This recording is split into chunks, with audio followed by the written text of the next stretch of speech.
इस वक्त हमारे साथ खास बातचीत करने के लिए उपदबगुड़ से राज्यसभा सांसद प्रियंका चतुर्वेदी हैं। मैम, जिस तरीके से आज मकर द्वार पे आप पोल्यूशन को लेकर के, इससे पहले भी आप कई बार आप लोगों ने आवाज़ उठाई है, आज आप लोग का प्रदर्शन होने वाला है, किस तरीके का रुख आने वाला है सत्ता पक्ष से? मैं मानती हूँ कि ये बहुत इम्पोर्टेंट है कि इस पर एक व्यापक चर्चा हो और पोल्यूशन को लेकर, जो कि एक हेल्थ हैजर्ड है, जनता टॉक्सिक जो एयर है ब्रीथ कर रही है, मजबूर हो रही है, क्योंकि सरकार चाहे केंद्र की हो या राज्य की हो, इसको दरकिनार कर रही है। आज AQI लेवल्स की लगातार गिरावट है, quality of air is very poor, hazardous है, फिर भी इनको किसी तरीके की प्राथमिकता जो देनी चाहिए सरकार उसमें नाकामयाब रही है। तो हम इसको एक एजेंडा, शुरुआत से, सत्र शुरू होने से पहले भी मैं कह रही थी, चाहे वो मुंबई हो चाहे वो दिल्ली हो, इसको प्राथमिकता से जल्द से जल्द इसका सोल्यूशन सबको एक साथ राजनीति से ऊपर उठकर उठाना चाहिए।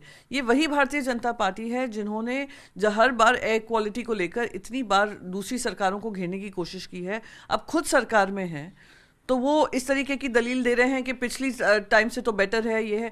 पर फिर भी आम जनता जो है वो इतनी जहरीली सांस में जी रही है, वो कहाँ तक सही है? तो हम इसकी आवाज़ उठा रहे हैं, सब विपक्ष इसकी आवाज़ उठाएगा और आने वाले समय में मैं उम्मीद करती हूँ कि पर्यावरण मंत्री इसको प्राथमिकता देकर सारे ही राज्यों से मीटिंग लेकर कोई सोल्यूशन ढूंढेंगे। मैम, रूसी राष्ट्रपति पुतिन आज दिल्ली आने वाले हैं, किस तरीके से आप इसको देखते हैं? आगे की किस तरीके की मजबूती बनने वाली है देश में? इंडिया रशिया के लॉन्ग स्टैंडिंग ऐतिहासिक रिश्ते रहे हैं।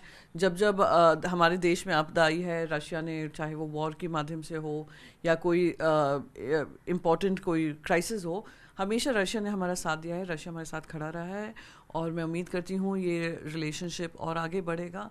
और साथ ही साथ हमारे strategic ties, defence ties, trade ties, ये सब तो बढ़े ही, पर जो रशिया और यूक्रेन का लगातार युद्ध चल रहा है, जिससे पूरी दुनिया में एक हलचल अभी तक बनी हुई है, काफ़ी समय से चल रहा है, दोनों तरफ से जान माल का नुकसान हो रहा है, इसमें कहीं ना कहीं हम लीडरशिप दिखाकर इस बात पर गौर देंगे कि इसको जल्द से जल्द ख़त्म किया जाए और एक पीसफुल रेजोल्यूशन ढूंढना चाहिए। मैम, सवाल ये भी है कि सारथी ऐप को लेकर के आपने पहले भी इस चीज़ को लेकर के आपने इम्प्लीमेंट किया था, लेकिन अब जो है उसको वापस ले लिया गया है, किस तरीके से आप देखते हैं? मैं इसका स्वागत करती हूँ, क्योंकि अगर ये नोटिफिकेशन वापस नहीं लेते तो इसको हम में से कोई सुप्रीम कोर्ट में ज़रूर चैलेंज करता, क्योंकि ये direct assault on right to privacy है, जो एक कॉन्स्टिट्यूशनल अधिकार हर देशवासी को दिया हुआ है।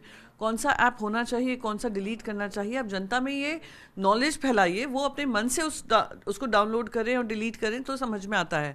पर आप किसी को ये मैंडेट कर दो कि हर फ़ोन पे ये होना चाहिए और वो उस ऐप के पास सारा एक्सेस है, आपकी फ़ोन गैलरी का, आपकी फ़ोन कॉल्स का, आपके मैसेजेस का, तो ये कहाँ तक सही है? सरकार आपकी निजी ज़िंदगी में कितना दखल अंदाजी देगी? चाहे पत्रकार के ऊपर पेगासस डाला हो, हमारे फ़ोन्स में इन्होंने स्टेट स्पॉन्सर्ड हैकिंग की कोशिश की हो, और अब जनता के घर फ़ोन के अंदर आप उनका डेटा लेंगे, डेटा हार्वेस्ट करेंगे, किसके लिए करेंगे, क्या करेंगे? आप जनता को सरकार के हवाले जनता की ज़िंदगी छोड़ रहे हैं, तो ये वापस लेना ही सही था, वापस लिया है, उसका मैं स्वागत करती हूँ। मैम, आखिरी सवाल ये रहेगा कि लैंड फॉर जॉब में जिस तरीके से लालू परिवार जो घिरती हुई नजर आ रही है, तो आज जो है वो राजधानी कोर्ट में उसकी सुनवाई होने वाली है, किस तरीके से आप इसको देखते हैं? सुनवाई लगातार जारी है और काफ़ी सालों से ये इन्वेस्टिगेशन चल रहा है। सुप्रीम कोर्ट कोर्ट में ये पूरा संज्ञान लिया ही हुआ है। जो भी निष्कर्ष होगा, जो भी निर्णय अगर निकलता है, तो वो सभी उसका पालन करेंगे। बहुत बहुत शुक्रिया बात करने के लिए। तो ये थे हमारे साथ में उपदबगुड़ से राज्यसभा सांसद प्रियंका चतुर्वेदी, जिन्होंने हर एक सवालों का बेबाकी से जवाब दिया।